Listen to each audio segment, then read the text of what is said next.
Tá no ar mais um episódio do Esporte de Peso.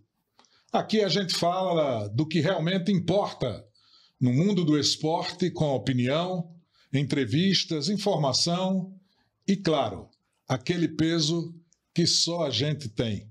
Você pode ouvir ou assistir onde quiser, no YouTube, Instagram, Spotify e também no portal alagoano cplay.com.br.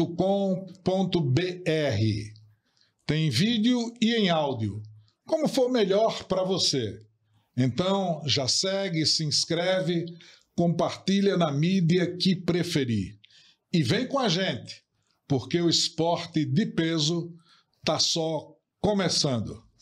Com apoio do posto Terra Nossa, 2 unidades, uma no Brasiliana e outra no Nilo Coelho, Covedoria Escritório, Radar Automóveis, Coleta Soluções Ambientais, Renove Construtora, Kika Tenório, transformando vidas, inspirando pessoas, e o queridinho da cidade, Supermercado São Luís, brevemente, próximos dias, mais uma unidade, e agora no populoso Massaranduba.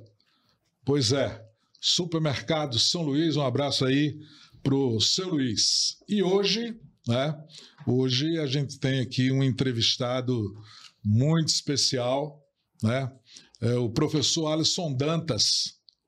Nós vamos falar das suas origens, da trajetória no futebol, a transição de jogador para técnico, bastidores, histórias. E, logicamente, vai ter aquele bloco político, porque, afinal de contas, o homem também é político, E vamos falar também do seu novo desafio, o novo técnico do Penedense. Penedense contratou os trabalhos do professor Alisson Dantas. E é isso. Como eu já coloquei, o esporte de peso tem a honra de receber um alagoano sertanejo, nasceu lá em Santana do Ipanema, hoje vive em Olho d'Água das Flores, adotou Olho d'Água das Flores como sua terra, um homem simples, técnico de futebol profissional e também uma figura atuante na vida pública. Vamos conhecer o homem, o profissional, o líder e o que ele sonha para o futuro. Alisson Dantas, prazer muito grande tê-lo aqui, uma alegria poder contar com a sua presença e a gente está prontinho aqui, Alisson, para abrir um papo realmente descontraído, legal, falar de muitas coisas aí do mundo do futebol e não vamos deixar de fora também a questão política, já que o Alisson foi candidato a prefeito na última eleição, lá em Olho d'Água. Seja bem-vindo. Uma honra recebê-lo aqui no Esporte de Peso. Bacana, eu que agradeço, José, o convite, para participar aqui desse bate-papo com vocês. Estou feliz em estar aqui para a gente bater um papo, conversar sobre futebol, o que a gente imagina para frente, os projetos, as metas, enfim. Mas estou feliz em estar aqui participando com vocês. Nós vamos um pouquinho mais lá na frente, a gente vai poder falar desse novo desafio seu aí no comando técnico do Penedense. Aliás, eu volto a dizer aqui, o Penedense tem toda a minha simpatia, não há como desassociar o meu carinho pela equipe do Penedense. É uma equipe simpática, uma equipe já centenária, e também de uma cidade muito querida, onde eu tenho bons amigos. Essa semana tive o prazer de reencontrar toda a direção do Penedense aqui em Arapiraca. Foi um momento realmente importante. Mas, enfim, vamos começar esse jogo aqui, E quem é o Alisson Dantas fora do futebol e da política? Alisson Dantas fora do futebol, da política. É como você falou, eu sou uma pessoa que gosto sempre de fazer amizades, gosto de estar junto com a minha família também. Aproveitar bastante, sempre gosto de estar na zona rural. Eu me sinto bem quando vou para o sítio, né? E basicamente, fico praticamente que o dia todo, assim, quando eu não estou no futebol, quando eu não estou fazendo algum trabalho político, eu gosto de descansar bastante e ficar ali mexendo com uma coisa, com outra no terreno. Isso que me deixa, assim, em paz, né? Até porque a minha infância também foi no sítio, né? Que eu fui... Na verdade, eu fui criado com meus avós até os 13 anos de idade. E aí eu tenho essa afinidade, assim, de me sentir bem também na zona rural. No campo. Isso.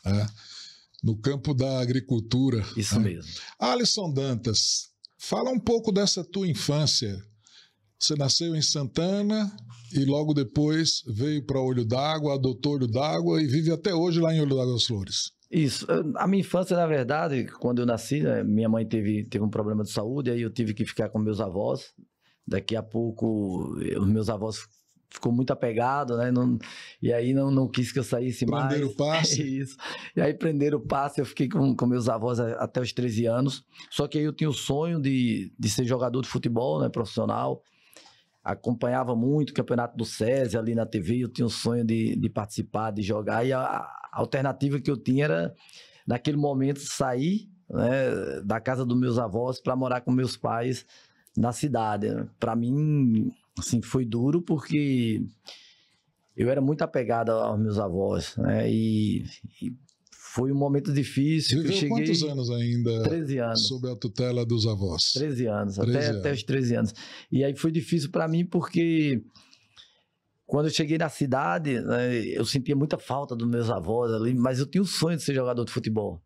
E aí eu fui me adaptando, né, fui segurando a barra, quando tinha um tempo, aí eu ia para casa dos meus avós, enfim.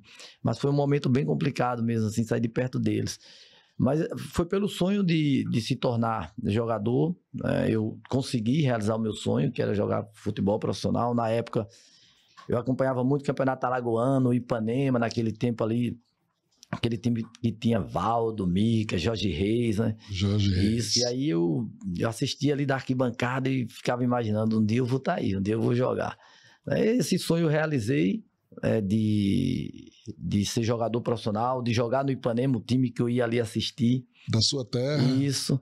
Eu assistia e, assim, eu sempre digo que, esportivamente falando, eu me sinto muito feliz, porque realizei o sonho de ser jogador de futebol, como também consegui fazer história em dois clubes das minhas cidades, né, que é Santana do Ipanema e Olho d'Água das Flores. Na região sertaneja, isso, né? Região sertaneja, o Céu, né? Eu trabalhei no Céu, joguei no Céu, profissionalmente falando, iniciei minha carreira profissional basicamente ali no Céu e em 2011 nós conseguimos o título inédito, né, de campeão alagoano da segunda divisão, após 57 anos de história, parou a cidade, assim, foi um momento muito marcante. E em 2014 no Ipanema, eu tinha jogado também no Ipanema várias temporadas. Então você conseguiu 2 acessos? 2 acessos, né, com o Céu. Na verdade, aqui em Alagoas eu trabalhei só 2 temporadas na segunda divisão, que foi esses 2 títulos. Foi 2011 com o Céu e 2014 com o Ipanema. Então, assim, eu fico feliz por ter conseguido jogar profissionalmente e ter conseguido também dar alegria aos torcedores, à cidade, e ter feito com que essas equipes chegasse à primeira divisão do Campeonato Alagoano. Você conseguiu 2 títulos marcantes por 2 equipes que representam essa região sertaneja. E aí, depois disso, você deu sequência? Fala um pouco do teu histórico como jogador e que posição jogava esse homenzarrão aí? Na verdade, profissionalmente falando, eu iniciei, como eu falei, na equipe do Céu, só que na base eu cheguei a jogar no Santa Cruz, em 99, Santa Cruz de Recife, fiquei pouco tempo, né, e aí voltei. Já o meu primeiro trabalho como treinador já foi num projeto social em Olho d'Água das Flores, né? Antes disso... Mas assim, vamos falar inicialmente dessa questão do jogador Alisson. Pronto. A questão do jogador, né, eu tive essa sequência de sub-20 ali no Santa Cruz, voltei para Olho d'Água, me profissionalizei no Céu, joguei segunda divisão, Tinha o sonho que o Céu chegasse à primeira divisão, sendo jogador ali, nós não conseguimos, até batemos na trave também. E depois eu fui contratado pelo Ipanema. Aí joguei profissionalmente no Ipanema. Na época eu trabalhei com o próprio Canhoto, né? Foi meu treinador, o professor Birajara Veiga. Birajara Veiga, o falecido, né? Ele faleceu, né? Isso, foi meu treinador no Ipanema. Canhoto vive por aqui. O Canhoto é um filho de Arapiraca. Quer dizer, não é bem de Arapiraca, mas viveu a vida inteira aqui e continua vivendo por aqui. Ah, bacana. E aí eu joguei ali no Ipanema, fora eu saí, joguei no Amapá, né? No Independente. Aí não tinha tanta visibilidade. Joguei no Treino Esportivo Clube também, que é lá do Amapá.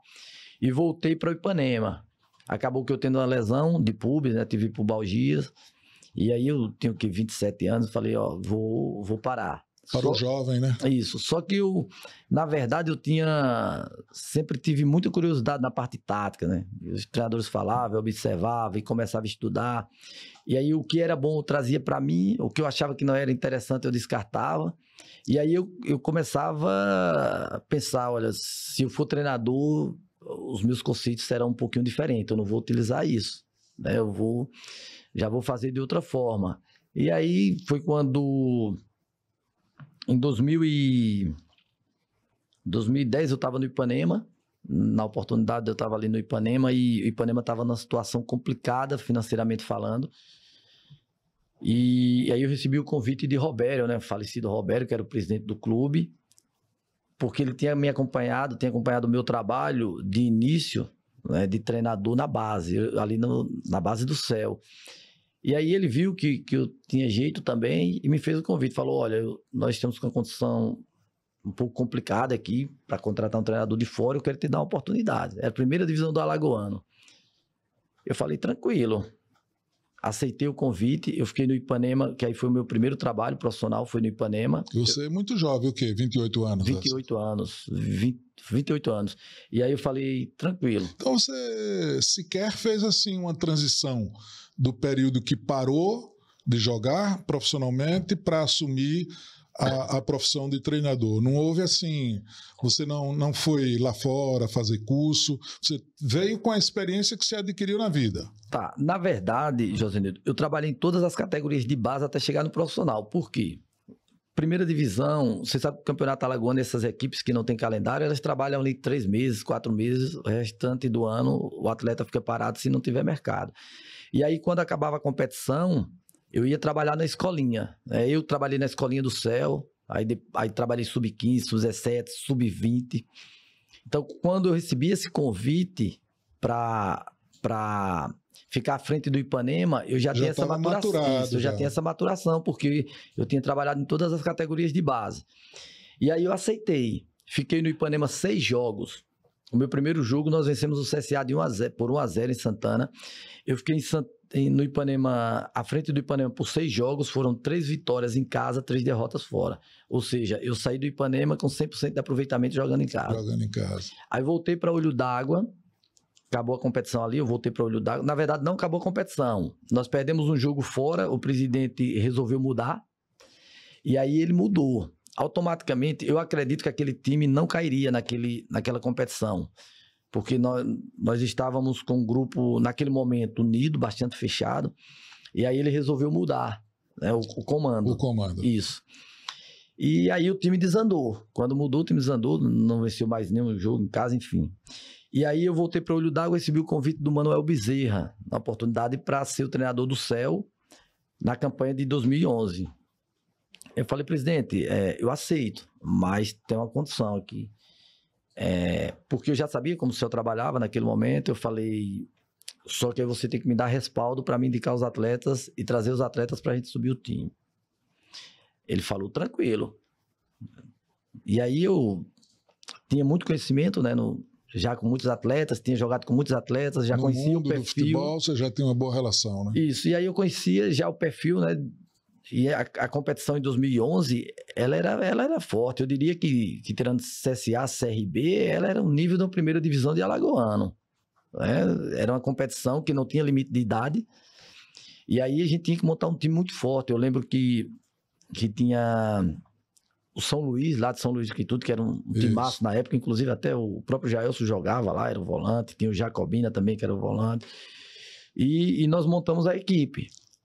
Começamos a montar a equipe. No início eu tive algumas restrições, apesar de eu ser jovem, por exemplo, falou, esse jogador aqui não vai se enquadrar porque as referências que eu tenho dele não são boas. Aí eu falei, presidente, não me importa o que esse atleta fez trabalhando com tal treinador. O que importa é o que ele vai fazer trabalhando comigo. Eu estou trazendo o cara aqui para produzir. E para ele produzir, vai depender muito do meu dia a dia com ele. E do seu também. E aí convenci ele. Nós montamos o time. Na oportunidade de 2011, o céu vivia, né? O Olho d'Água das Flores vivia o céu ali, vivia aquela atmosfera de futebol, do time, de conseguir o acesso. E estádio lotado, todo jogo. Literalmente no céu. Isso, literalmente no céu. E aí, estádio lotado, né? Acanhado, mas lotado. Então, assim, nós conseguimos fazer uma grande campanha. O céu foi campeão invicto em 2011. Nós vencemos na final o Penedense. E uma campanha de invencibilidade. Isso, invencibilidade. Campeão, foi uma campanha marcante mesmo. Foi marcante. Aí tem outra situação interessante também, que teve um momento assim, um pouquinho complicado, que já foi na reta final. Daria para contratar jogadores, ou seja, acho que era o Coruripe, se eu não me engano, estava na Série D, não me lembro. Algo assim. E aí o presidente chegou para mim e falou, Alisson, me ofereceram 5 jogadores lá do Coruripe e nós vamos trazer ele para o time subir. Eu falei, não. Se você contratar eles, o time não sobe. O time vai subir com essas peças que nós temos aqui. Aí ele falou, aí se o time não subir, você se responsabiliza. Falei, tranquilo, me responsabilizo. Nós temos na cabeça dele era trazer meio time praticamente para... Na cabeça dele era um reforço. Isso. E você enxergou por outro ângulo. Porque assim, a preocupação dele era conseguir o acesso, né? Porque ele já tinha batido na trave várias vezes, não tinha conseguido. E a preocupação dele era fortalecer. Só que naquele momento, trazer jogadores não ia fortalecer aquele elenco, ia fragilizar aquele elenco. Desagregar. E nós sabemos que jogadores de futebol, em muitos momentos, eles são unidos. E aí, nós tínhamos um time encaixado até o momento, né? Um time que dava gosto de a gente ver jogar, e um time que, se entrasse uma peça eu diria que com a linha de pensamento um pouquinho diferente, ia dar errado o projeto. Ou até mesmo de característica. Também. Né? E aí eu convenci ele, né, de não contratar, de não trazer. Ele acreditou, confiou, né, que a minha linha de pensamento ali, meu raciocínio estava certo. E aí nós conseguimos esse título. Aí parou a cidade, né, e foi um título bacana, assim, histórico mesmo. E assim, eu torço para que futuramente o Céu também volte, né, para a primeira divisão. Muito bem, isso é importante, né? Principalmente para a região sertaneja, que hoje não tem nenhum representante na divisão especial do nosso futebol. Né? Não tem. Tinha antes, né, Ipanema, Céu, Jaciobá, esses 3 não estão na primeira divisão. Você falou do teu sonho, né, de ser jogador, tudo mais, que depois se transformou em técnico, mas de fato, quando é que você percebeu que o futebol seria o teu caminho? Josenil, na verdade, desde criança, eu sempre fui apaixonado por futebol. Eu ficava na rua brincando até 10, 11 horas da noite ali que eu morava no povoado São Félix, jogando bola com os amigos. Então eu respirava futebol. A minha vida em si, eu diria que eu nasci com esse dom de ser apaixonado pelo futebol mesmo, de dar alegria também, né, a muita gente, que quando a gente... Você sabe como é o futebol, quando a gente ganha um jogo, a gente faz com que muita gente fique alegre. Quando você consegue um título, mais ainda. Então, assim, o futebol, eu respiro futebol, eu vivo futebol, é a minha paixão. E eu tenho comigo, assim, que eu sou muito perfeccionista relacionado ao futebol. Quando eu vou trabalhar em uma equipe, eu às vezes até comento com os amigos, eu falo, pô, de repente pode ser até um problema meu. Sim, porque eu me dou demais, me desgasto, né? Sou muita instituição. Quando eu chego em um clube ali para trabalhar naquele clube, eu sou muita instituição. Eu acredito que seja por isso também que tem dado certo, tenho conseguido fazer bons trabalhos, né, junto com os diretores, com os jogadores onde eu trabalho. Alisson, você falou do período que você iniciou como técnico, enfim, qual é a diferença do futebol de quando você iniciou como comandante técnico para os tempos atuais? Boa pergunta essa sua. Eu diria que a diferença ela é muito grande. Muito, mas muito grande mesmo. O futebol ele tem mudado bastante. A questão de nível técnico, né? Futebol brasileiro, nós entendemos que precisa melhorar e são muitos fatores, né, para isso. Se a gente parar um pouquinho para voltar o tempo lá atrás, você sabe muito bem disso, o que mais a gente via era garotos nas ruas jogando bola, em campinhos improvisados, de 1 para 1, de 2 para 2, de 3 para 3. E ali trabalhava muito o cognitivo desses atletas, né? A criança tinha que sair de uma situação de desconforto a todo momento ali para tentar um drible, um passe. Hoje a gente não vê mais isso. Se a gente parar para analisar e for fazer um estudo profundo a nível nacional, nós vamos ver que tem muitas cidades com pouco espaço físico para jogar futebol. Então, tudo isso dificulta. Além da moda do momento, né? Que a gente sabe que hoje, uma criança, antigamente, a primeira coisa que ela ganhava quando ela nascia, eu acredito que 90% das crianças do sexo masculino era uma bola. E se fosse uma menina, uma boneca. Uma boneca. Não é assim? Isso. Hoje, a criança quer um celular. É verdade. Então, se você parar para analisar, eu fiz até um vídeo comentando sobre isso, que muitas crianças, né, que poderiam estar jogando bola em contraturno escolar, elas estão no celular.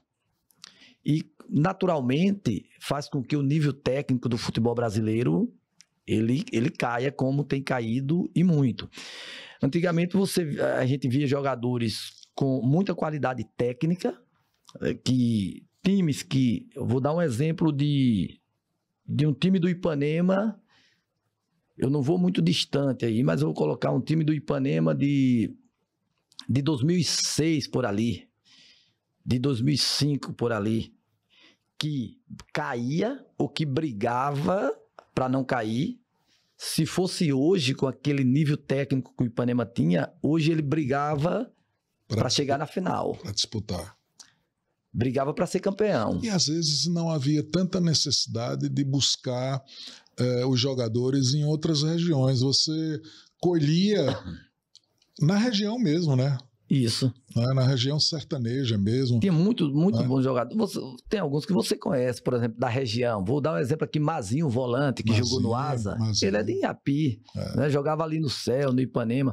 Então, assim, o nível técnico, ele baixou. Hoje, o que é que dá pra gente perceber no futebol brasileiro?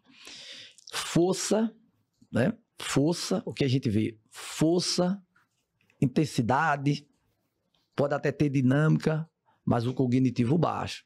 E quando o cognitivo é baixo, naturalmente esse atleta ele não consegue tomar decisões ou pensar o jogo da forma com que um jogador que tem um cognitivo apurado toma, né?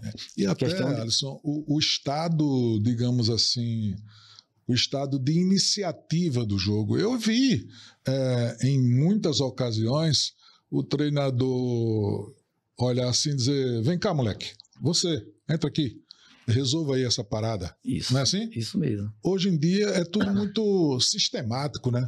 Você tem que trabalhar a parte técnica, tática, de absorver estudo, de buscar o scout, né, dos jogadores, o que é que ele pode... E a gente está falando da nossa região. Se você for falar dos grandes clubes... parece uma coisa assim do outro mundo, né? Porque as condições elas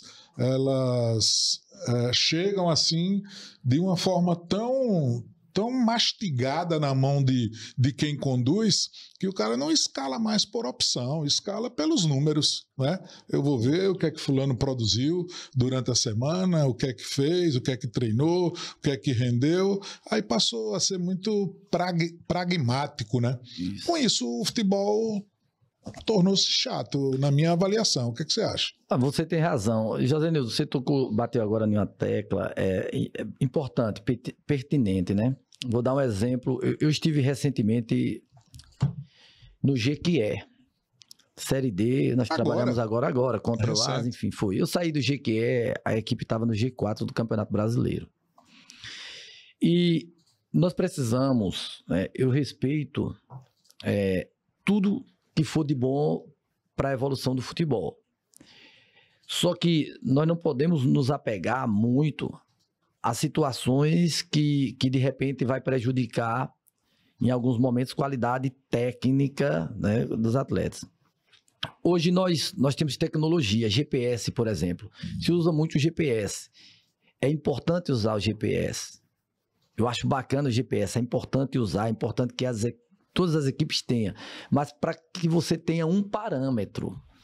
Só que não se pode se apegar ao GPS. Por quê? Não é o GPS que toma decisão lá dentro. Não é o GPS que dribla, que finaliza, que faz um gol, que defende. A atitude voluntariosa do atleta, isso, né? Então, assim, e nós precisamos entender... Você agora foi bem didático nessa coisa. Nós precisamos entender que o GPS em si, ele vai nos ajudar, vai nos dar um parâmetro. Por exemplo, nós vamos para uma sessão de treino hoje. E nessa sessão de treino nossa, ela está programada para, vou colocar aqui, 4 km. Cada atleta percorrer aqui 4 km.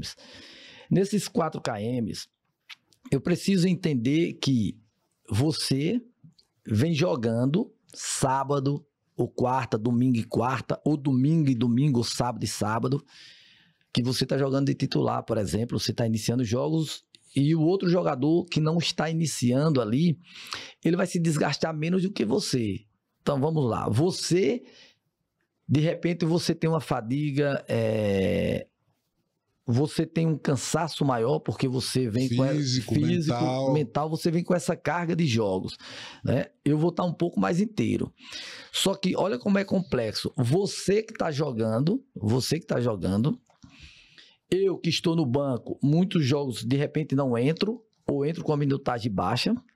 Só que aí é onde nós precisamos entender que ali existe o ser humano. E organicamente falando, cada um é diferente do outro. Isso. Então, cada um responde de um jeito. Responde de um jeito. O que é que acontece? Você completa 4 km. 4 km. Josenildo já bateu 4 km. E Alisson ainda está em 2.800. Só que Josenildo completou 4 km, a gente já tira do treino. E Alisson, que tem 2.800, já está fadigado, já não está mais conseguindo treinar, já está reclamando, já está querendo sair. E aí o que é que acontece? Eu não posso fazer esse atleta que percorreu 2.800, forçar ele a completar os 4 km. Tá dando para entender agora? Tá. Então, assim, nós precisamos ter cuidado com isso. Ou seja, o atleta reclamou, né, que está fadigado, nós precisamos ter essa sensibilidade. Porque eu preciso que você esteja inteiro no jogo. É o equilíbrio da dosagem, né? Isso. Então, assim, e o que é que eu vejo? Que muita gente confunde. Ah, não, tem que bater os 5 km ou os 4 km, tem que bater. Acabou o treino aqui, acabou a atividade. Tá devendo, tem que pagar. Tá devendo, tem que pagar. Eu acho que não é bem assim, meu ponto de vista. E aí o que é que acontece quando você força esse atleta a fazer isso? No dia do jogo, esse atleta vai estar desgastado. Esse atleta não vai render o que ele poderia render. Então, dentro do que você me perguntou,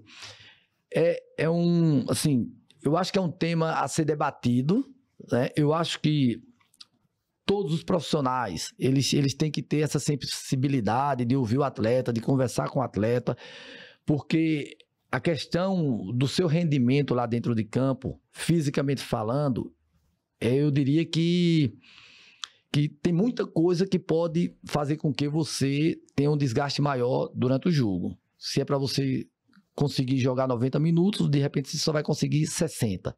Então, assim, e aí nós precisamos entender que a qualidade técnica, né, ela tem que estar aliada com a física, mas que nós não podemos, né, abrir mão desse cognitivo apurado, dessa qualidade técnica. E é o que está acontecendo muito no futebol brasileiro. Intensidade, dinâmica, força. Qualidade técnica já está ficando para trás, por último. Então é a diferença dentro do que você me perguntou de antes, de qualidade técnica do passado e do presente. E para mim finalizar, então está explicado assim, eu estou tentando de uma forma um pouco mais clara explicar que a qualidade técnica nossa, ela está abaixo e que tem muito a ver com espaços, espaço físico para que isso aconteça e a forma com que nós estamos trabalhando as nossas crianças e os nossos jovens. Uma escolinha de futebol, por exemplo, pegar um garoto de 10 anos e trabalhar a parte tática, é um exagero, né? Demais, porque assim, antigamente, que aí você vai lá e Rivaldo, Romário, esse pessoal, eles jogavam, como eu estou falando, né, em espaços reduzidos e aí trabalhava bem o cognitivo deles. Você tem uma escolinha, e é o conselho que eu dou aqui, para quem tem escolinha, você tem sua escolinha, até os 13 anos, não trabalhe parte tática com o jogador. Larga a criançada, deixa eles à vontade. Desenvolver o futebol descontraído, alegre, de se divertir jogando, né? De se divertir jogando, mas infelizmente hoje é muito natural essa coisa. E quando chega lá, um pouco depois, aí você... Às vezes o técnico, e você sabe do que eu estou falando, faz a opção pelo cara que está melhor condicionado fisicamente do que mesmo o cara que tem a técnica diferenciada. Pronto, esse tema que nós estamos falando aqui, ele é bem pertinente, bem interessante. Pegando um gancho nisso para complementar, nós temos, por exemplo, tem uma escolinha de futebol. Chega ali o professor... perfila ali duas filas ali com 10 ou 15 atletas cada um, estou dando um exemplo, para trabalhar a finalização. O garoto vai lá, finalizou uma, volta lá para trás da fila, não é isso? Para ser o 15º. Então, em uma hora, ele vai pegar na bola, que ele vai fazer esse trabalho de finalização 10 vezes, estou dando um exemplo. Agora, se você pega ele e você deixa ele à vontade, sem tá parando toda hora para corrigir, você deixa essa criança à vontade e fala, olha, aqui é um 5-5. É um joguinho para vocês fazerem naquela trave e tal. Ou seja, esse mesmo menino que está na fila ali, ele finaliza 10 vezes em uma hora. Se for para esse joguinho de 5-5, ele vai pegar 200 vezes na bola. E assim, um moleque desse, nessa faixa de idade que você falou, ele vai para o campo, ele vai para o treinamento, ele não vai interessado em ouvir aula teórica, não. Ele vai atrás de praticar, né, de se divertir, de jogar, de participar, e acaba sendo cansativo, e o moleque acaba se desinteressando por isso. Pronto. Aí o que é que acontece? Quando o atleta que está com essa formação, ele chega no profissional, aí o trabalho que eu teria que fazer com ele no profissional, um atleta que já chegou lá com 22 anos, 23, que não teve esse trabalho que eu estou dizendo, que foi mais um trabalho robotizado, vai ter problema no profissional, o treinador vai ter mais trabalho, esse cara vai ter mais dificuldade de entendimento e você vai ter uma qualidade técnica muito abaixo. E é o que eu mais vejo, né, no futebol. E assim, ainda de acordo com essa fala, com a sua fala, hoje a gente já vê que as grandes equipes começam a trabalhar a estrutura de jogo do profissional lá na base. Ou seja, o moleque já começa padronizado. Quando ele sai de lá, que chega já para não ter a dificuldade. Mas eu acho que esse programa, esse sistema, acaba tirando muito a iniciativa do jogo, de quem participa do drible, da participação individual. Do improviso, né? Do improviso, né? Um exemplo, o jogo de ontem você assistiu da Seleção Brasileira, não é isso? Não vi. Não, pronto. Eu assisti a Seleção Brasileira ontem. Se a gente parar friamente para analisar a Seleção Brasileira, o jogo de ontem, e eu estou falando de nível técnico mesmo, não se compara com a seleção, eu vou lá atrás, de 94, não se compara. Aí vou para a qualidade técnica de individualismo. A seleção brasileira jogou, vários jogadores jogaram ali o jogo todo, ou seja, quem se destacou pela qualidade técnica no jogo de ontem, Luiz Henrique, jogou 30 minutos, 25 minutos a 30. Pois é, mas é porque ele tem um futebol mais impetuoso, mais de participação. Né? É um jogador muito forte no 1 para 1, do drible, de improviso. Aí nós precisamos entender, calma, Luiz Henrique tem esses fundamentos aí, mas como foi ele na infância, né? Que tipo de jogo ele fazia? Ou seja, naturalmente, eu acredito que jogava muito assim no 1 para 1, 2 para 2 na rua, 3 para 3, tal, no improviso, em campo ruim. Enfim, eu acho que o futebol brasileiro precisa melhorar muito nesse sentido. E isso Alisson, vai impregnando na cabeça da criançada, porque assim, aí o moleque hoje, ele tá muito vivendo muito esse ambiente do corte de cabelo igual ao do fulano, da chuteira ser igual a do jogador tal, do jogador que está nas grandes equipes, né?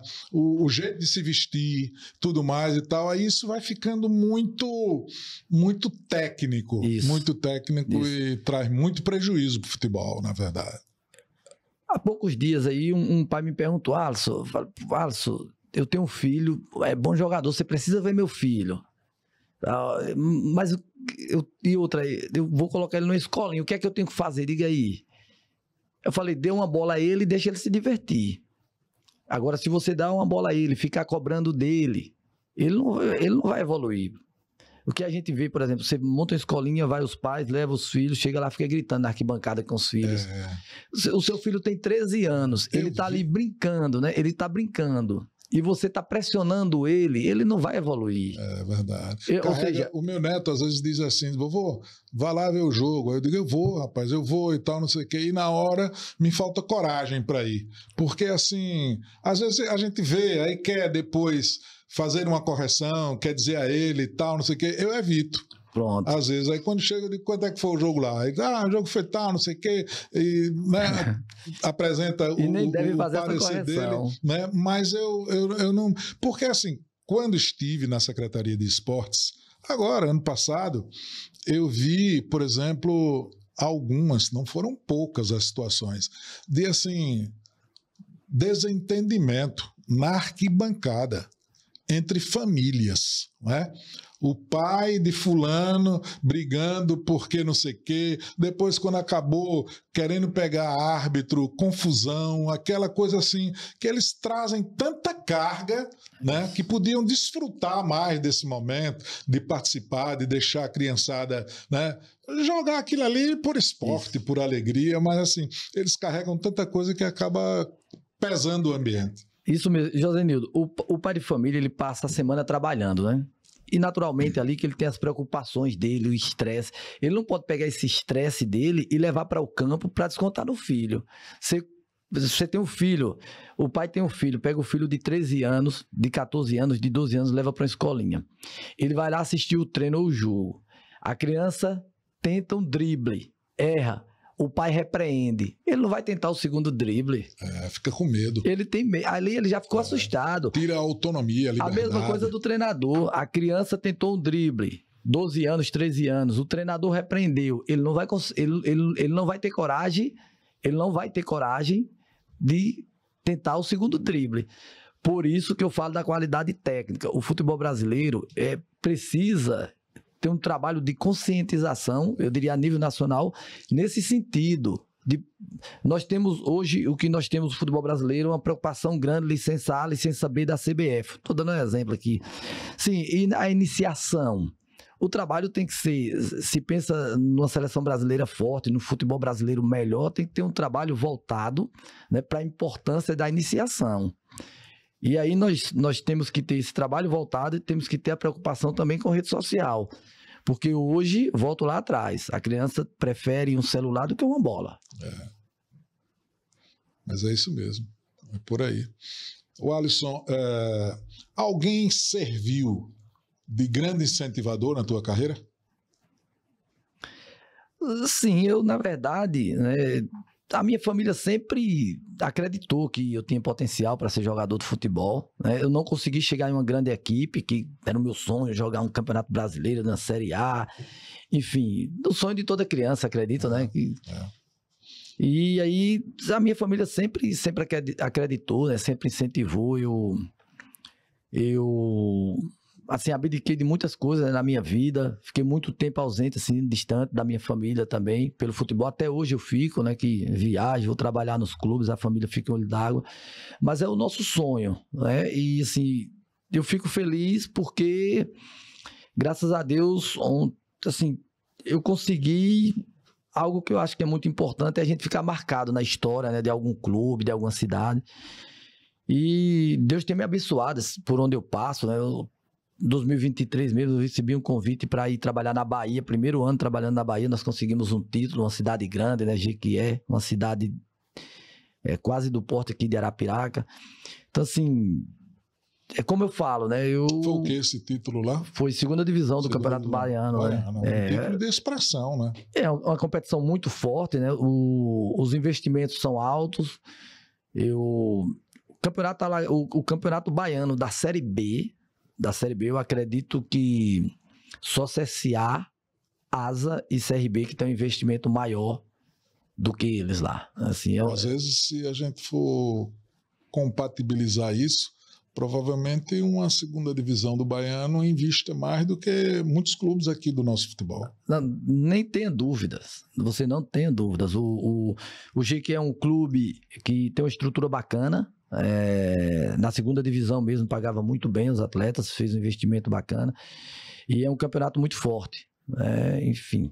Você falou do pilar familiar que foi importante para você, mas no mundo do futebol, em quem você se espelhou assim para ser técnico? Não vamos nem voltar ao campo lá. Aliás, antes dessa resposta, qual era a posição do Alisson? Tinha que ser jogar pelas extremidades ali, né? Porque não tem essa grade toda, né? Na verdade, onde eu me sentia bem era meia, né? E eu gostava de jogar camisa 8, camisa 10. Na segunda divisão mesmo, não me recordo bem o ano aqui pelo céu, eu fui o artilheiro da equipe, mas jogando de 8 ali.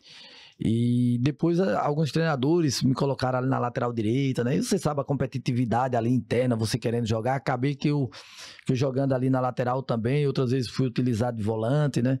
Mas onde eu me sentia bem mesmo era como meia. Como meia. E aí, treinador, né? Quem foi o grande incentivador da tua vida profissional como técnico? Assim, ó, eu falei de curiosidade, né? Que eu era muito curioso, assim, relacionado a essa carreira aí de treinador. Mas um treinador que me ajudou muito, profissionalmente falando, assim, que me incentivou bastante, foi o professor Birajara Veiga. Ah, o Bira Veiga. Isso, ele foi meu treinador em um momento difícil da minha vida. Quando meu pai faleceu, ele era o treinador do Ipanema. E tecnicamente, assim, eu não conheci. Assim, eu conheci o Bira, a gente bateu papo, conversou, mas assim, eu não conheci na intimidade o dia a dia do Bira.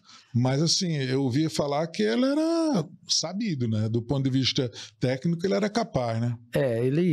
O professor Bira, naquela época... Então você aprendeu muita coisa com o Bira. Aprendi também.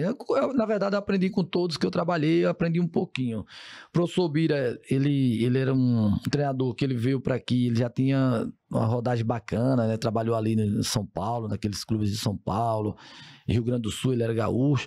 Mas assim, ele foi eu diria que foi para mim quase que um pai, né? Por tudo que aconteceu, pelos conselhos que que ele me dava, né, pelas orientações, naquele momento ali que ele era o treinador do Ipanema, eu perdi meu pai em 2011, e aí eu queria desistir, né, do futebol, eu fiquei muito para baixo mesmo, e ele começou a conversar comigo, depois ele saiu do Ipanema, viajou, né, e aí ele continuou preocupado, ele ligava para mim, perguntava como eu tava, e aí a gente ia trocando ideias, e assim, aí foi um profissional que me ajudou demais, né, na minha carreira, e aí eu tenho todo carinho, né, por ele, assim, por tudo que ele fez por mim. Isso chama-se gratidão, né? Isso. Gratidão. Qual foi a maior emoção que você já viveu como técnico? São emoções, assim, diferentes, né? São emoções diferentes. Lá no Céu mesmo, 2011, após 57 anos de história, você conseguiu um título, você imagina. Eu fiquei feliz demais. No Ipanema 2014 foi foi um título muito diferente porque nós conseguimos esse título no último segundo do jogo. Putz. Foi contra o 7 de setembro, afinal nós empatamos fora, lá em Murici o jogo, e o jogo de Santana, lotado o estádio ali, a gente acabou sofrendo um gol, estava 1-0. No último segundo, a última bola parada, que foi um lance do Palhinha, cobrou a falta, e o Marcos Bala, né, falecido. Bala, que já jogou no Penedense também, né? Ele é de Penedo. Ele fez o gol de cabeça ali. Ali foi emocionante também. Muito emocionante. Ainda hoje ele traz muita recordação. Muita recordação, né? Pelo contexto. E aí, cada título ele tem um significado diferente, né? Ali no Jequié, uma cidade grande, a torcida grande, a torcida querendo voltar, né? Voltar para a elite do futebol baiano. E ali foi emocionante demais o dia do nosso acesso. Que nós conseguimos o acesso, né? E ali foram na verdade, assim, duas alegrias, que foi o acesso e o título, né? Uma semana depois nós disputamos o título. Mas foi bacana, assim, sensações muito, muito boas mesmo. Valorosas, né? Demais. Nós falamos de emoção. E qual foi a vitória mais marcante? Vitória marcante. Vitória marcante. Tem... Você me pegou agora. Porque tem algumas que... queira que não, fica marcada, né? Mas tem aquela que vem logo no raciocínio rápido, lógico. Marcante eu acho que foi essa do Ipanema, né? Pelo contexto, último segundo, última bola, e ali você perdia o acesso e perdia o título e o acesso. E qual a derrota que mais te ensinou? A derrota que mais me ensinou... Toda derrota ela é dolorida. Mas a derrota que mais me ensinou foi a derrota contra o Corinthians Alagoano em 2012. Eu estava no time do Céu e acabou que a gente tendo uma derrota muito amarga. O professor Birajara Veiga era o treinador do Corinthians. Eu trabalhei contra ele esse jogo, nós perdemos e acabou que a diretoria tomando a decisão de me mandar embora, né, naquele momento. E aí no outro dia eu recebi a ligação do professor Bira, né, preocupado comigo, porque foi perdeu o emprego justamente contra ele, né? Assim. Ele foi o professor. Isso. E ele mesmo... E no outro dia ele já me ligou oferecendo emprego. Mas essa não derrota... deixa ter essa gozação, né? Isso, aí essa derrota ficou marcada, né? Por tudo, pelo contexto, pela forma que foi. Então, assim... essa não dá para esquecer. Você milita muito nessa faixa interiorana. Você ainda não trabalhou nos considerados grandes, CSA e CRB. Você trabalhou na região interiorana. Você acha que o futebol do interior tem o espaço e o respeito que merece? Eu acho que não. Acho que o futebol do interior, ele dá para ter uma visibilidade maior, um respeito maior, um investimento maior também. E a esperança, a nossa expectativa é que futuramente isso aconteça. Eu acho que, concordo plenamente com você, acho que falta muito. Tem os benefícios, né, que às vezes falta para que fortaleça, né, o futebol interiorano. Futebol, principalmente na nossa região, interiorano, se não tiver incentivo do público, do serviço público que eu falo, de prefeitura, para ser mais evidente, dificilmente você consegue avançar. Tem que ter ajuda. Se não tiver ajuda, o futebol é caro. É lógico que tem muitos benefícios também para o município. A gente sabe que uma cidade pequena como Santana de Ipanema, Olho d'Água das Flores, tendo uma equipe na primeira divisão de Alagoano, movimenta a cidade, né? Movimenta bastante, alavanca a economia do município alegria, também. Traz né? alegria. Fica feliz. Isso. Né? Então, assim, acho que precisam enxergar o futebol e o esporte como algo positivo, né? Infelizmente, muita gente não tem essa visão e esse entendimento. E quanto à tua experiência como jogador, Alisson? Quando você assumiu a beira do campo, isso te ajudou? Demais. Quando eu assumi para ser treinador, naquele momento eu já tinha em mente, né? Desde de jogador, que o jogador de futebol ele tem que ser tratado como ser humano. E a gente sabe que era muito diferente, né? Hoje o tratamento, nós temos uma safra, eu diria assim, de vários treinadores, né? Que vem, não estou dizendo que é errado A ou B, mas que vem com metodologia diferente. Eu acho que nós precisamos entender que ali tem um pai de família, né, que tem suas preocupações, tem seus problemas, deixa sua família distante. E que às vezes precisa ser entendido. Né? Tem que ser entendido e tem que ser tratado de forma humanizada. Então, quando eu recebi o convite para ser treinador, eu já tinha isso em mente, né? Essa metodologia. Eu falei, não, aqui eu tenho que tratar os atletas como fossem meus filhos. Porque a tomada de decisão lá dentro, ela não é do presidente do clube. Não é o presidente do clube que vai bater um pênalti. Não é o presidente do clube que vai defender. Não é o treinador. Não é o preparador físico. São eles. São eles. Então, nós precisamos entender que nós, quanto comissão técnica e diretoria, nós fazemos parte do contexto. Mas, no final, quem resolve a parada lá nas 4 linhas são os jogadores. E a gente sabe que ainda existe pessoas, né, no futebol brasileiro que pensam que quem resolve a parada lá dentro é eles, e não é.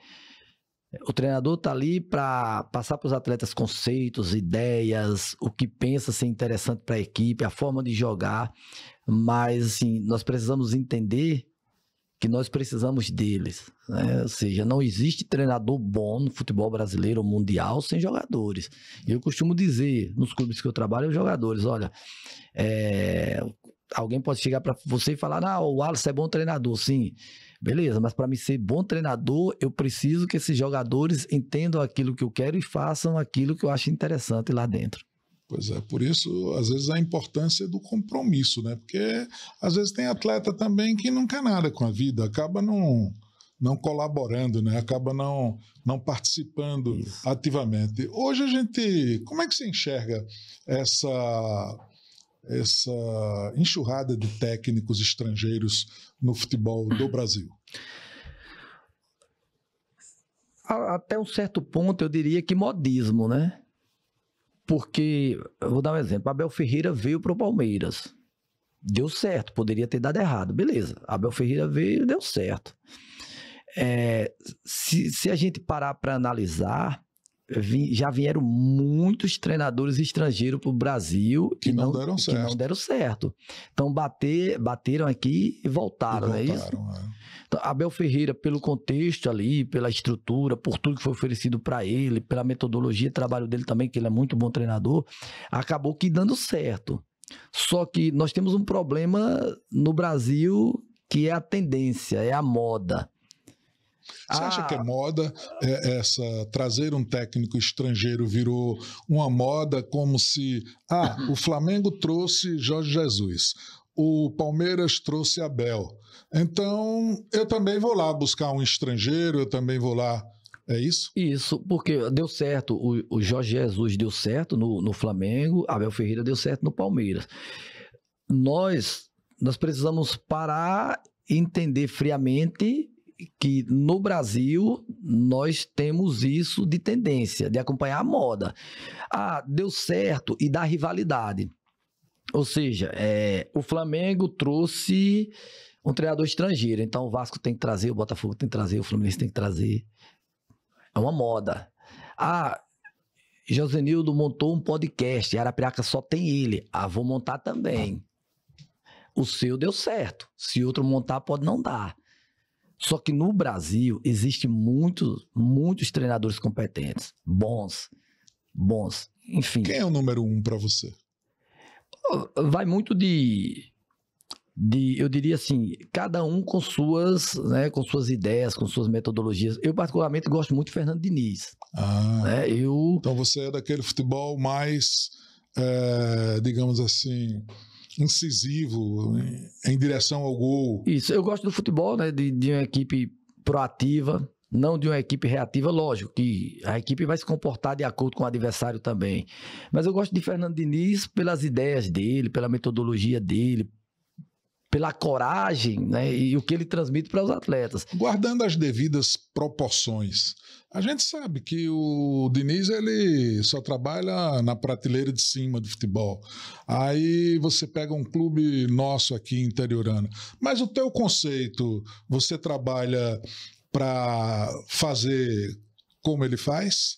O conceito de jogo? Sim. Vai muito do entendimento dos atletas. Eu vou dar um exemplo de um time que você, acredito que você acompanhou algum jogo. Em 2021, eu estive no Jaciobá. Nós jogamos aqui contra o Asa, empatamos aqui, acho que foi 2 jogos contra o Asa. Eu lembro. E perdemos o jogo aqui da Copa Alagoas nos pênaltis para o Asa também, com o Jaciobá. Aquela equipe, aquele elenco do Jaciobá, a imprensa toda de Alagoas falava antes da pré-temporada que o Jaciobá já estaria rebaixado. Que o Jaciobá era o sério candidato ao rebaixamento. Eu sabia que não caía. Porque eu sabia as peças que nós contratamos, o que aqueles jogadores poderiam produzir lá. E aí eu estava convicto que nós íamos fazer um grande trabalho. E o Jaciobá, se você parar para analisar bem, era uma equipe que marcava em cima a todo momento. Nós perdemos um jogo aqui para o CSA de 4-2, jogando aqui no Municipal. O técnico era Moza. O CSA tinha um baita de um elenco. Mas em nenhum momento nós nos acovardamos para jogar. Ou seja, transmitir coragem para os atletas, passar os conceitos que devem ser passados para eles, né, para que eles produzam o melhor deles lá. E, por exemplo, o Igor Bahia, que estava no CSA agora atacante, ele estava no Jaciobá comigo, que foi o que levei. O Tata, que saiu do Curuípe, foi contratado pelo CRB, estava no Jaciobá, que fui eu que levei também.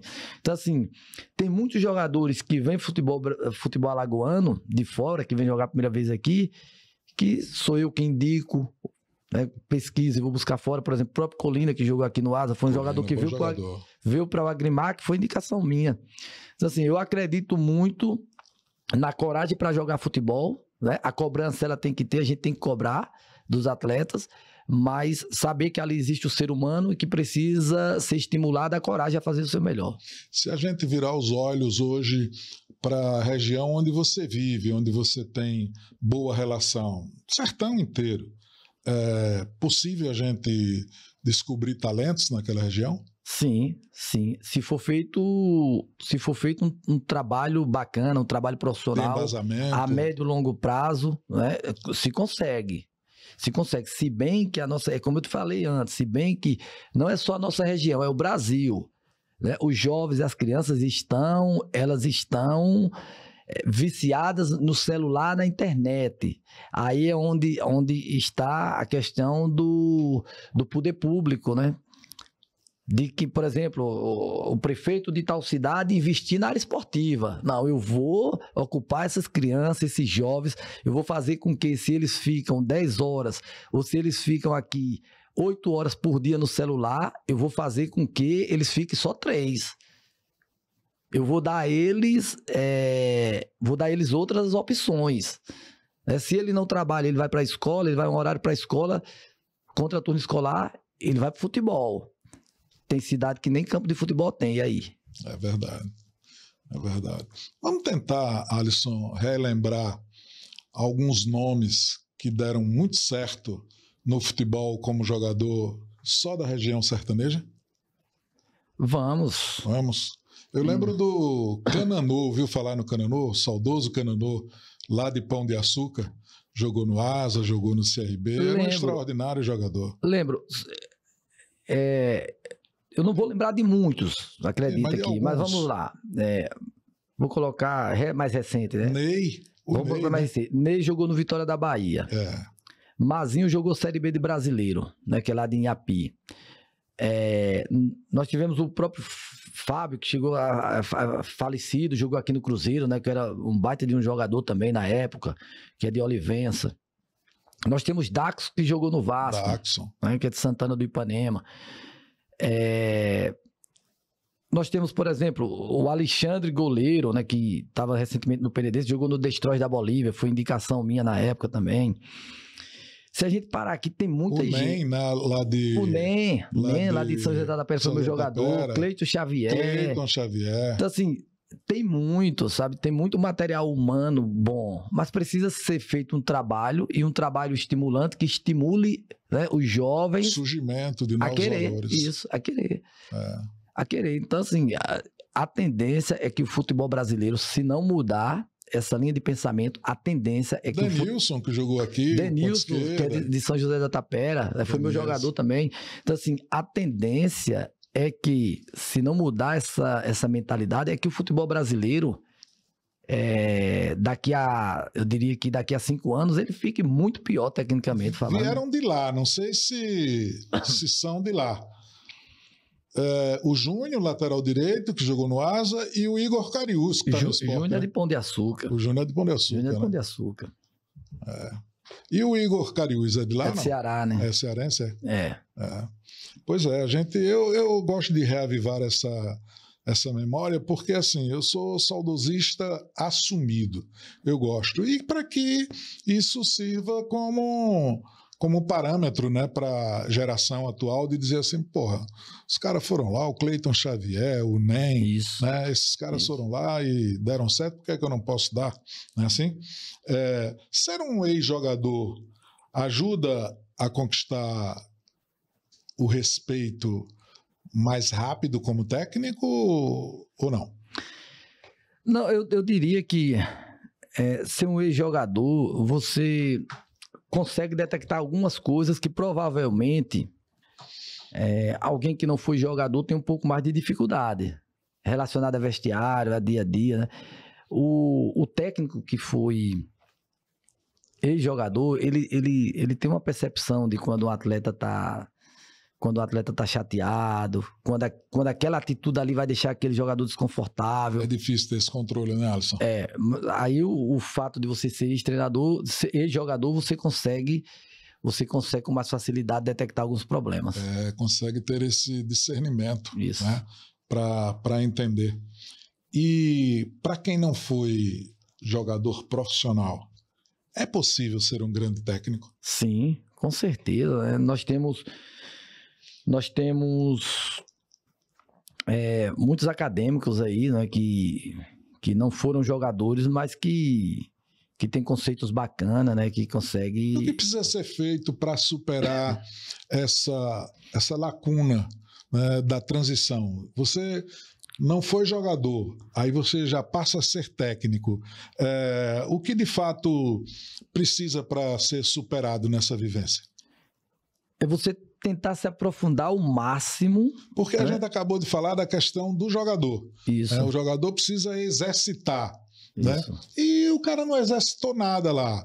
Não viveu aquele ambiente. Como é que ele consegue ser um grande técnico? É justamente isso. Ele precisa... Ele vai ter a parte acadêmica, ele vai estudar.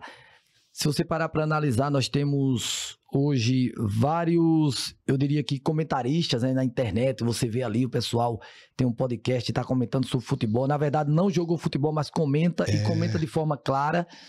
Só que o importante é ele ter a percepção de se aprofundar ao máximo, né, no que o jogador pensa. O que é que esse atleta pensa? Desculpa interromper, guarda o teu raciocínio aí, mas houve um episódio com o Capetinha, né, que o jornalista falou para ele, mas você não é jornalista. Ele disse, se você jogou futebol? Isso para eu estar vi. aqui com, né? Eu vi isso. É interessante. Né?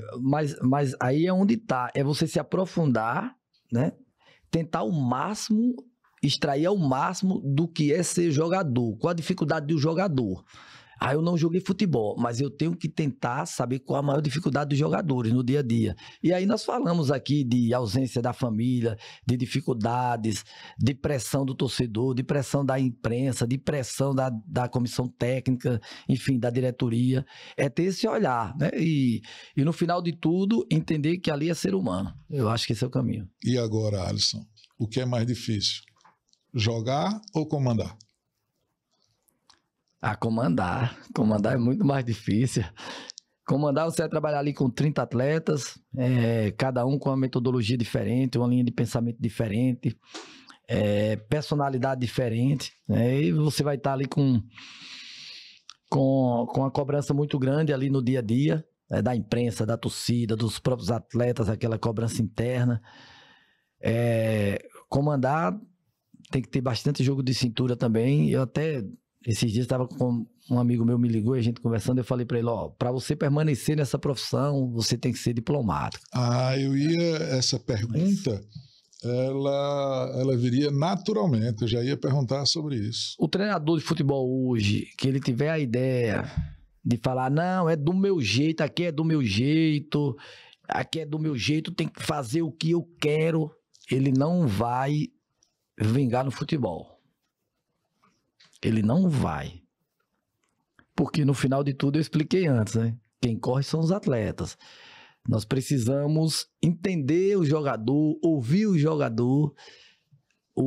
Essa de coronelismo não dá mais no futebol. Tá. Então você é um técnico estilo paizão, daquele cara que cuida, que vai lá, que procura saber como é que ele tá, se está precisando de alguma coisa. Você é nesse estilo? Isso. Meu termo. Cobro, no dia a dia eu cobro bastante, mas procuro também conversar com os atletas, entender como é que eles estão, passar confiança para eles.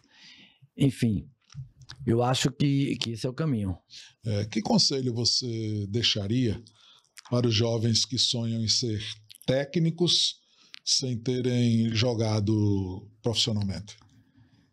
Primeiro que não desista do seu sonho, né? Que se aprofunde bastante, já que não jogou profissionalmente, se aprofunde bastante, converse bastante com os jogadores para entender os bastidores do dia a dia, o que é que aqueles jogadores pensam, qual o comportamento. Se aprofundando, ele vai ter mais facilidade para comandar, para ser um treinador sem ter jogado. Teve na tua rotina de trabalho algum dirigente que tentou modificar o teu planejamento, que tentou dar um pitaco na escalação, aquela coisa? Teve algum fato dessa natureza, não? Teve, já aconteceu, né? Porque a gente sabe que ali no ambiente, em alguns momentos, dependendo da estrutura onde você esteja, pode ser que de repente o presidente chegue e esteja um pouco estressado e fala algo que não deve. Aí é onde a gente tem que ter sabedoria, né? Ouvir e aí você tomar a decisão que você acha melhor. Porque se o presidente fala de repente, ou um diretor fala e você não sabe ouvir, você não vai conseguir trabalhar no futebol. Não vai conseguir. Qual foi o episódio mais inusitado que você já viveu com relação a isso? Você agora me pegou.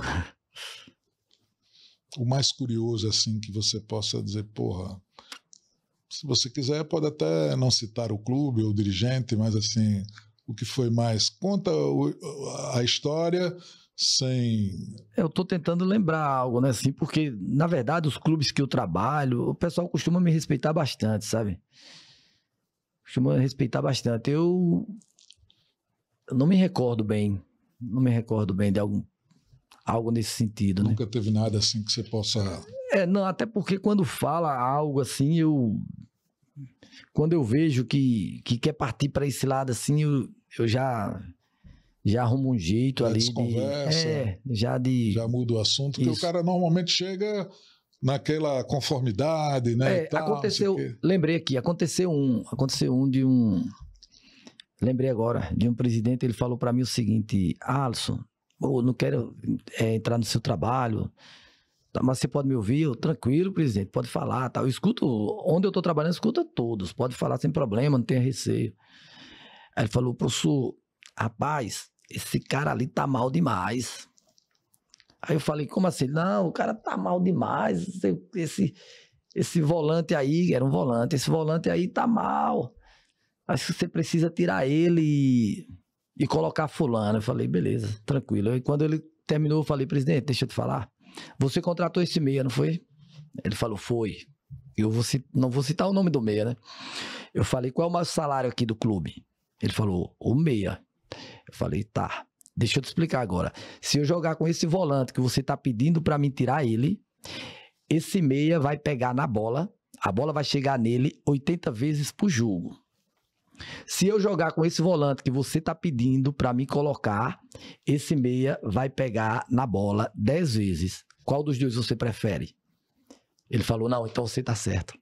Convenceu, né? Então você tá certo. É que às vezes o cara tá falando na emoção, não tá nem falando Aí eu fui, do ponto de vista de conhecimento técnico. Aí eu fui explicar pra ele, eu falei: olha, esse volante que tá jogando, o nosso time, e o time estava muito bem, Campeonato Alagoano, eu falei: esse volante jogando, ele é um volante construtor. Ele é um volante pé na bola, joga pra frente, dita ritmo.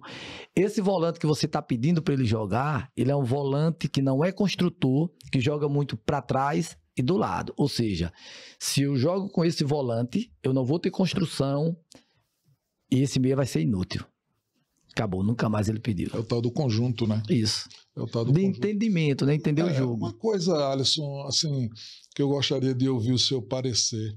Às vezes você assume um clube, aí assim, quando você assume, o ideal é você assumir a formação do elenco, ou normalmente você trabalha apresentando os nomes e a direção escolhe e acaba sendo uma decisão conjunta, ou você chama essa responsabilidade para você? Costumo tomar decisão compartilhada. Por quê? Você é o presidente do clube, eu sou o treinador. O clube é uma empresa.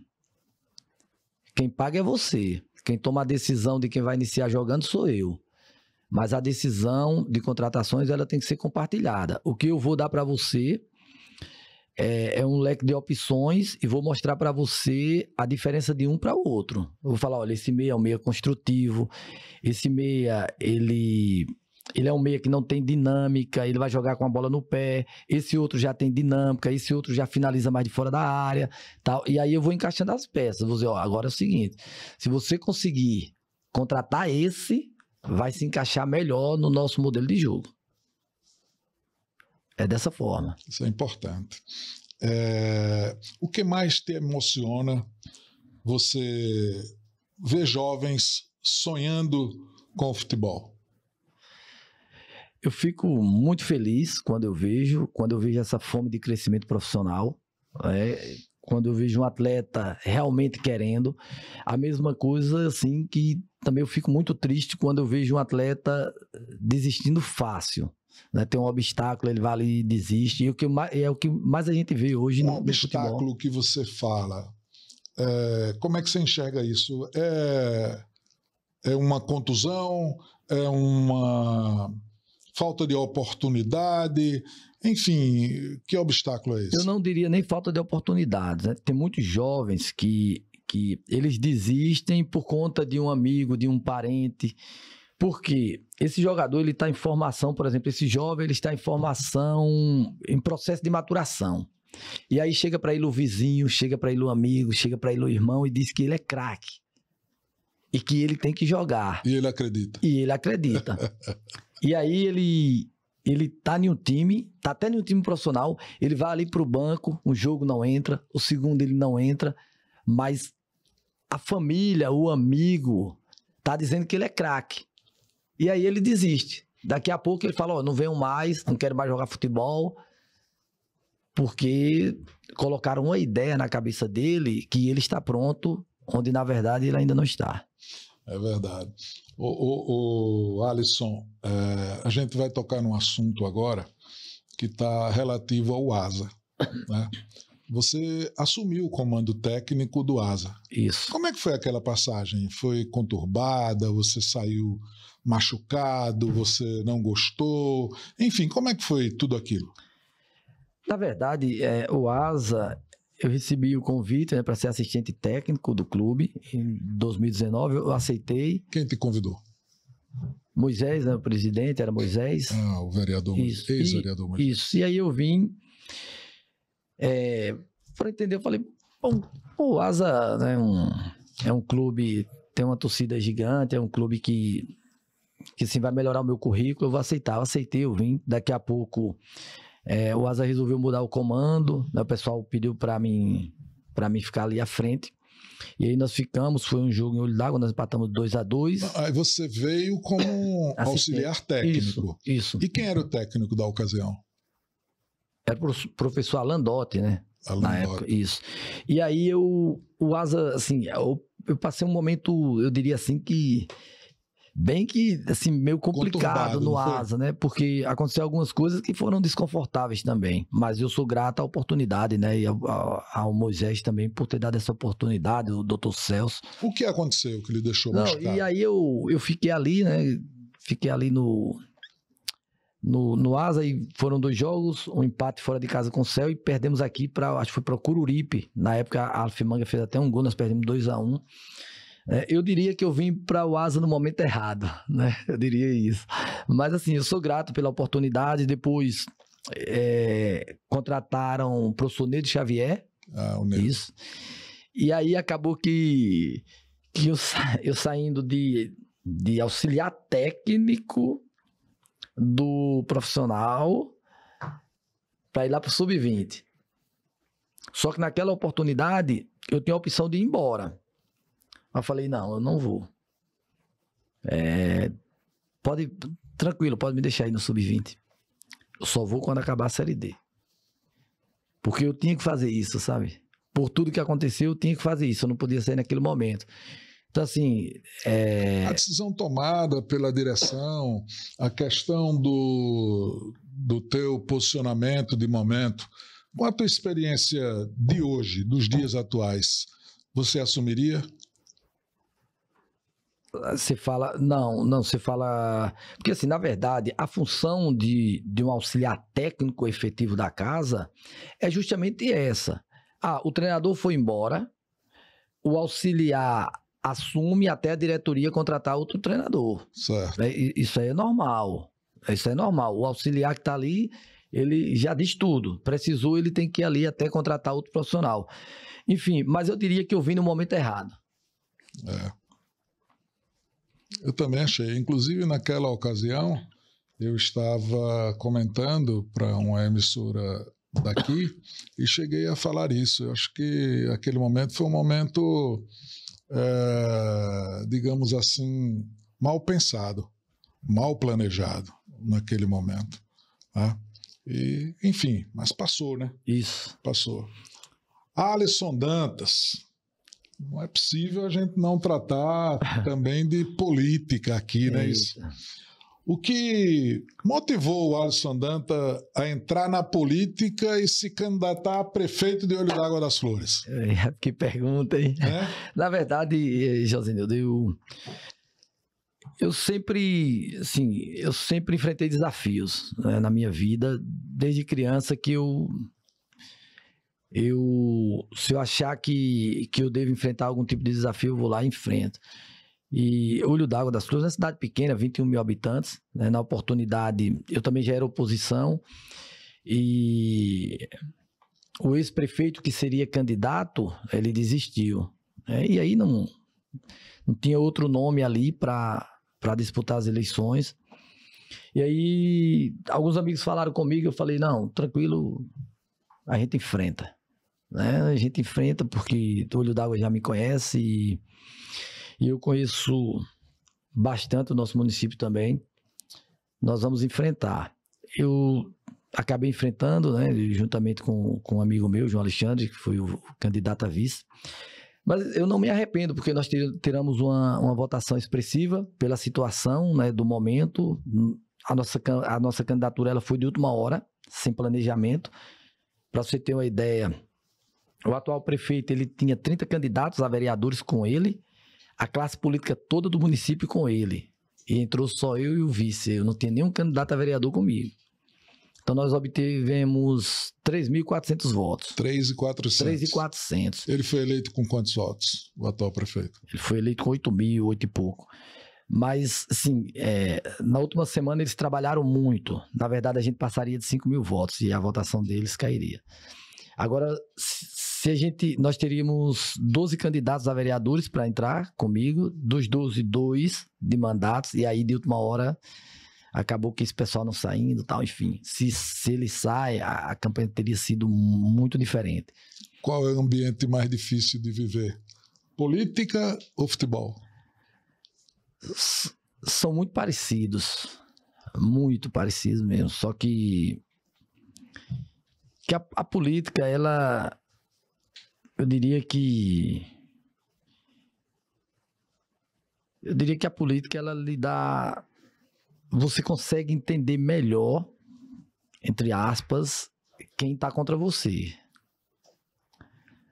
No futebol, quando você trabalha com muita gente ali... É um mundo mais falso do que na política? O futebol é bem complexo. É bem complexo porque você está trabalhando ali e você sabe que assim, tem muitas decisões que são tomadas em bastidores de pessoas que você de repente pensa que está do seu lado e não está, né? Não tá. Tem isso também. E como foi ouvir o povo nas ruas durante a campanha? Para o técnico, para o homem do futebol, ouvir esse povo nas ruas. Como foi isso? Foi bacana porque, na verdade, eu conheço bem o município. A nossa campanha ela foi uma campanha propositiva, mostrando para o povo o que a cidade precisa, mostrando para a população o que o Olho d'Água precisa para melhorar. Então, nós pontuamos. Eu começava a falar do que precisava. O estádio municipal não tem. E aí eu começava... a saúde precisa melhorar. E aí eu começava a pontuar situações, né, que a população enxergava que realmente precisava. Mas foi bacana, né? Teve muita gente mesmo que ajudou, que me ajudou, que acreditou, né? E eu sou grato a eles também por ter acreditado em mim. Algum relato assim da população que tenha marcado você profundamente? Sim, a gente sempre encontra, né, situações desfavoráveis, assim, de muita necessidade, de precisão, né? E relatos de mães de família, de pais de família, né? Que a preocupação maior de muitos é os filhos, né? Que estão longe, que saem de casa para ir trabalhar, e aí a população fica com... né? Os pais de famílias ficam preocupados com seus filhos distantes por falta de oportunidade. Eu costumo dizer assim que eu sou feliz, né? Tudo que eu já conquistei na vida, de ser treinador, de ser jogador, de ter aproveitado esse momento de ser candidato, eu não me arrependo. E que eu sirva de inspiração, a minha candidatura, que ela sirva de inspiração para as pessoas, que ela seja de inspiração para as pessoas que querem dar um grito de liberdade em nosso município, né? E quando essa liberdade chegar, que o pai de família, a mãe de família possa trazer seus filhos de volta, né, para pertinho deles, né, pro braço deles. Você, como homem sertanejo, o que mais dói em ver a realidade do povo sertanejo e o que você gostaria de mudar? Olha, o que mais dói é a falta de oportunidades, né? A gente vê que é uma cidade pequena, tem muita gente também desempregada, né? Muita gente que reclama muito assim da questão da saúde. A saúde, ela é primordial, né? E assim, a gente vê que a gente tem vontade de fazer algo, né, que a gente não consegue. A gente não consegue porque você sabe que a gente precisa ter suporte para isso. Mas nós temos esperança de que um dia isso venha a melhorar, né? Se tivesse vencido a eleição, Alisson, qual seria a primeira medida que você tomaria em Olho d'Água das Flores? primeira medida que queria tomar... do dia tomou posse, aí tem uma medida aqui na minha cabeça que eu não vou deixar de tomar. A melhorar a saúde do nosso município. É melhorar, investir na saúde do nosso município. Quando eu falo investir na saúde do nosso município, de várias formas, investir na saúde, dar oportunidade aos jovens, tentar tirar nossas crianças e adolescentes do celular, dar oportunidade a elas de ter atividade física, de ter espaço público para jogar futebol, porque aí é saúde também, né? Eu investiria bastante nesse sentido aí de Pretende saúde. disputar uma futura eleição? Olha, se for um chamado do povo, né, como eu falei antes, a gente tem coragem de enfrentar os desafios. Alguém me pergunta na rua, e aí, vai ser candidato? Aí eu digo, eu estou pronto, preparado e à disposição do povo. Isso, né? mesmo, isso mesmo. Porque não basta querer, você tem que estar à disposição do povo. Isso mesmo. O que o povo de Olho d'Água pode esperar de Alisson Dantas? Mais política, mais futebol ou um pouco dos dois? Um pouco dos dois, né? Um pouco dos dois, até porque a gente precisa estar trabalhando também, né? A minha profissão é futebol, mas sem esquecer do povo, né? Sem deixar o povo de lado. Vou continuar sendo a voz do povo da nossa amada Olho d'Água das Flores. Qual é o grande sonho que ainda move você? O meu sonho é de ver uma sociedade melhor, né? Englobando, né? Eu acredito que tem que estar bom para todos. E enquanto a gente estiver por aqui, nós vamos lutar para que futuramente isso aconteça também. Se pudesse mandar um recado para o menino lá de Santana do Ipanema, o que você diria hoje? Que não desista dos seus sonhos, né? Que busque, que persevere, que continue na sala de aula, não largue os estudos, continue estudando e buscando os seus objetivos. Eu acredito que nós precisamos, né, perseverar e acreditar que é possível. O que você deixaria para os jovens que sonham com o futebol ou com a liderança política? Dizer a eles que não desistam do sonho deles, né? Que treinem bastante, respeitem os seus professores, né? Que não saiam da sala de aula, que tem que conciliar futebol, estudo, e que sejam bastante dedicados mesmo no dia a dia. Se você alcançar esse cargo de prefeito em Olho d'Água, o esporte seria assim um ponto prioritário na tua gestão? Eu diria que nós íamos trabalhar muito, né, para desenvolver o esporte também no nosso município. Como eu falei, saúde, educação são essenciais, né? O esporte nós iríamos trabalhar muito para que esses jovens tivessem oportunidade, né, e fazer com que a nossa cidade também volte a ter alegria, né, com o esporte, com o futebol como tinha antes. Valeu. A gente está caminhando já para o epílogo do nosso episódio, mas assim, é inevitável, não dá para falar no futuro. Essa semana eu vi que o Esporte Clube Penedense anunciou Alisson Dantas como técnico para a temporada que está vindo por aí, né? E eu já lhe disse aqui, extra microfone, que Penedense, a cidade de Penedo, eu tenho um carinho muito especial, muito, muito bom, né, pelo povo penedense, pelo Esporte Clube Penedense. Talvez eu te falei, aquela atmosfera ali do Alfredo Lia, aquela coisa, aquele estádio ainda com as características do futebol de antigamente, né, que a gente pode ver ainda as pessoas vendendo ali a laranjinha, aquele negócio e tal, é muito, muito legal. E eu, particularmente, né, eu não tenho como deixar de esconder a minha escolha desde os meus 10 anos de idade pelo ASA, né, do qual sou o dirigente mais jovem da história do clube, né, vivo todo esse esse ambiente aí desde cedo. Eu vi Garrincha jogando no Asa, eu vi os títulos do Asa, enfim. Eu gosto muito do Esporte Clube Penedense. Mas o que esperar do Penedense para essa temporada que vem? Você está feliz, né? Isso. Primeiro, né, agradecer aqui à diretoria pelo convite, por acreditar em mim, por me convidar para fazer parte, né, do projeto, e dizer que estou muito feliz. Nós vamos trabalhar muito para conseguir as metas, os objetivos do clube. Nós sabemos que o Campeonato Alagoano também é um campeonato forte. E a diretoria tem conversado bastante comigo. Nós vamos sentar para fazer todo o planejamento, tentar errar assim, o mínimo possível, né, nas contratações, para que a gente tenha um time forte, um time aguerrido.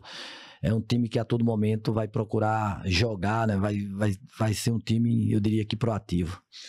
Melhorou muito a condição do campo de jogo do Alfredo Lee, né? Muito diferente de outras ocasiões. Isso já traz um alento, já traz uma ajuda boa. Eu soube também que os campos de outras instituições lá de Penedo colaboram também para que durante a semana seja utilizado pelo plantel, pela comissão técnica do Penedense. Sobrou alguma coisa da temporada atual a nível de estrutura, de elenco? Tá, Josenildo, na verdade eu tive uma conversa, né, com a diretoria, coisa rápida, foi mais sobre o nosso acerto. Semana que vem nós vamos começar a tratar, né, da questão de planejamento, de elenco, de peças, do que tem, do que nós precisamos contratar. Eu já estou contactando alguns atletas, né, eu tenho conversado também com o presidente, porque a nossa ideia é a gente ter um time forte. Eu até falei com o presidente, olha, presidente, eu preciso sair da minha residência para Penedo para fazer história positiva e para a gente ter... Eles são abnegados, né? Isso, os dirigentes lá do Penedense, o presidente. São, eles dá para a gente ver que eles têm uma paixão grande pelo clube, né? Que buscam o melhor para o clube. E a nossa ideia é que a gente consiga fazer uma grande temporada aí. Muito bem. Quando você fala em equipe forte, você prefere ter uma equipe jovem ou uma equipe mais experiente? Nós precisamos ter uma equipe bem mesclada, né? Eu diria que para as pretensões do clube, né? Nós sabemos que, e até nós falamos lá atrás, que nós precisamos ter uma espinha dorsal boa, né? Para nos dar essa sustentação, para que a gente consiga... Classificação de espinha dorsal seria o quê? Um goleiro, 2 zagueiros... Eu diria quando eu falo espinha dorsal, eu falo numa equipe sólida, né? Aqui a gente tem aí um elenco aí, por exemplo, de 26 atletas e que a gente tenha 14 atletas por aí, 14 a 15 atletas bem maturados, né? Para que a gente consiga fazer uma grande competição. Para dar o equilíbrio. Isso. A cabeça do Alisson Dantas, que é digamos assim, que vive bem esse ambiente do futebol, do interior, lá na Bahia, de toda essa região. Qual é o jogador que você agora diria assim, se eu pudesse contar, eu levaria para o Penedense amanhã? Ixi, tem vários. Mas fala um só, eu quero só um. Veio falar um nome aqui. E a posição? É isso, falar o nome aqui, porque, na verdade, como eu falei antes, eu sou perfeccionista, né? Se eu pudesse, eu iria trabalhar com os melhores, né? Mas, assim, nós temos alguns nomes, eu prefiro nem falar assim, mas temos alguns nomes. Você não quer abrir mercado para que outros. É porque se eu for falar um nome primeiro, aqui, né? Alguém vai lá, né? Eu prefiro nem comentar. Mas nós vamos tentar, mesmo que o clube não consiga, nós vamos tentar levar alguns atletas que eu penso interessante. E de comissão técnica, quem é que acompanha o Alisson Dantas lá para o Penedense? A questão da comissão técnica eu ainda estou analisando bem, né? Porque tem alguns profissionais que trabalhavam comigo, mas já estão empregados, e aí eu estou analisando bem o mercado, ver quem eu levo. Possivelmente, nós estamos vendo a questão de preparador físico, enfim, mas um companheiro comigo eu tenho que levar, né? E aí eu tenho que levar um da minha confiança para trabalhar ali, para E seria um preparador físico? Não, eu vou levar comigo um auxiliar, né? Um auxiliar. Isso. E o preparador físico a gente está vendo ainda, conversando. Quem é que você vai levar? Pelo menos o auxiliar você vai dizer, né? Não, auxiliar, na verdade, eu já trabalhei com muitos profissionais, eu diria que um pouquinho mais distante de mim, né? Eu agora pretendo levar um profissional que seja mais ligado a mim, né? Que tenha mais uma base familiar mesmo. O tal do homem da confiança, né? Isso, porque é pra gente a gente se sentir um pouco mais seguro, né? Porque é um ambiente de muita cobrança e a gente precisa... Nesse mundo que tem trairagem para valer, O né? futebol é muito complexo, né? Muito complexo, e o ser humano, você sabe que o ser humano... Você usa esse termo complexidade, né? Você usa esse termo complexidade, mas assim, futebol tem muito traíra, velho. Com certeza. Como na vida, né? O maior problema do futebol, os maiores problemas do futebol, 100% do problema do futebol, 90% eu diria, é causado pela vaidade. E os outros 10% é consequência dessa vaidade. Dentro dessa vaidade existe de tudo que você possa imaginar. É verdade. O Alisson, você não quis esconder o leite aí do negócio do jogador, mas com toda razão, eu concordo com você. Mas assim, eu vou anunciar um quadro que a gente vai desenvolver. A gente já tem alguém trabalhando nisso, que é o esporte de peso na estrada. Isso. E nós vamos lá em Penedo. Vamos lá comer um peixe lá em Penedo, Bacana. com uma turma boa de Penedo, bater um papo ali no Alfredo Lee, né, e tentar trazer algumas figuras importantes, né, do futebol que residem lá em Penedo. Então acho que vai ser legal. E eu anuncio aqui em absoluta primeira mão, mas assim, o de peso na estrada tá vindo aí, tá bom? Tivemos hoje no esporte de peso a honra de receber um alagoano, sertanejo, homem que viveu lá em Santana do Ipanema, que vive hoje em Olho d'Água das Flores, né? Técnico de futebol profissional, uma figura atuante, candidato a prefeito lá em Olho d'Água, já deixou aqui que se for da vontade do povo, ele vai se candidatar novamente. Enfim, foi um papo maravilhoso para a gente conhecer um pouco mais do homem Alisson Dantas, do profissional e o sonho dele para o futuro, né, dos bastidores, os sonhos, enfim, é um episódio que vale a pena nos acompanhar. É só, você pode ouvir ou assistir, onde quiser, no YouTube, no Instagram, no Spotify e também no portal alagoano cplay.com.br. Tem em vídeo e em áudio, como for melhor para você. Então vai lá, já se inscreve, participa com a gente, compartilha na mídia que preferir e vem com a gente. O negócio está animador, está gostoso. O último episódio, né, nós já estamos aí caminhando, né, para 100 mil visualizações. É um número expressivo, um número muito bom, contando com o apoio do Posto Terra Nossa, da Comedoria Escritório, Radar Automóveis, Coleta Soluções Ambientais, Renove Construtora, Kika Tenório, transformando vidas, inspirando pessoas, e o queridinho da cidade, Supermercado São Luís, chegando já na próxima semana, mais uma unidade lá no bairro Massaranduba. Alisson, obrigado por ter vindo, viu, amigo? Muito obrigado mesmo, de coração. Muito feliz, é a primeira ocasião que a gente está tendo assim de nos aproximar. Vou ficar torcendo muito pelo seu trabalho, torcendo muito pelo sucesso do penedense, pelo povo penedense, e foi maravilhoso, foi muito legal. Anuncia lá para o povo sertanejo, para seguir a gente, para acompanhar, né? Que tem esse episódio aí que com certeza tem um conteúdo muito positivo. Muito obrigado de coração. Eu que agradeço a você pelo convite, parabenizar vocês também pelo trabalho aqui, tá bacana. Valeu, então. Tivemos, portanto, aí Alisson Dantas, o futuro técnico do Esporte Clube Penedense. Um abraço a todos, obrigado sempre pelo carinho, pela companhia e conto sempre com todos vocês.